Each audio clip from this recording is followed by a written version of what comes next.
master plan since Tiger started walking.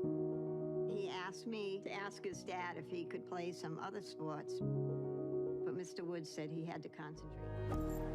Tiger was going to be this bridge between all the different races and tribes of humanity.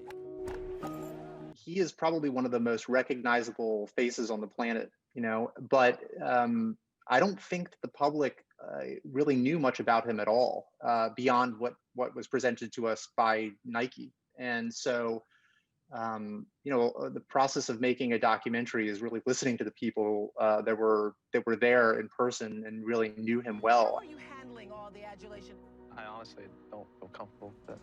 A lot of the people we talk to are people who at one point in time sort of had an acrimonious split from Tiger, whether it was his first girlfriend or his longtime caddy, Steve Williams. But what was so fascinating to both of us was that after all of these years, they were still fiercely protective of Tiger.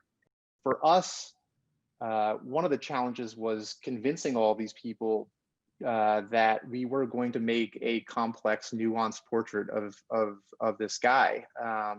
It took at times several months in order to convince people to actually sit in front of our camera and talk to us. Earl taught him the mental toughness to tackle the game of golf. I'm not sure that Tiger was mentally tough enough to handle the pressures of fame. Public at large and the media really built him up quite a bit as he rose to fame and started winning all these majors and everything. And a lot of those same people who built him up took a great deal of pleasure in bringing him back down after the crash on Thanksgiving night in 2009. The second he was back on the golf scene and he won his first tournament, and sort of in the lead up to after even the 2019 Masters, all those same people were back to cheering him on again and building him up. And I think that's a fascinating part of his story. Not underestimate Tiger Woods.